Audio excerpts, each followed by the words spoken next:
Naye gavana wa kaunti ya Mombasa Abdul Somad Sharif Nassir amewasuta vikali wote wanaopinga mpango wa chakula shuleni, akisema kuwa ni muhimu kuacha siasa katika masuala yanayolenga kuwanufaisha wakazi wa Mombasa.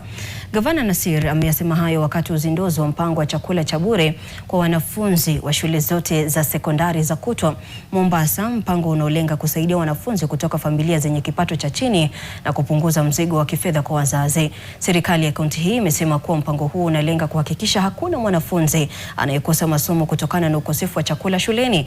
Mpango huo pia unaiga mafanikio ya mpango wa chakula bila malipo kwa wanafunzi wa chekechea ambao umeongeza usajili na mahudhurio ya wanafunzi. Serikali ya kaunti ya Mombasa imewataka wadau wa elimu sasa kuunga mkono mpango huo kwa manufaa ya wanafunzi na jamii kwa ujumla.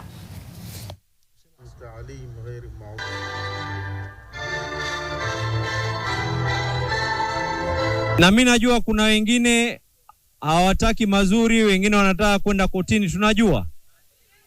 Lakini mimi nawaambia hamunipigi mimi vita, maumiza watoto wa Mombasa, sio? Hii program haisaidii mwanangu, sina mtoto ambaye kwamba yuko sekondari sahihi. Haisaidii watoto hawa mawaziri. Hii program inamsaidia mtoto wa mlalahoi wa Mombasa. Wale ambao kwamba wenye kujaribu kuipinga program hii haisaidii.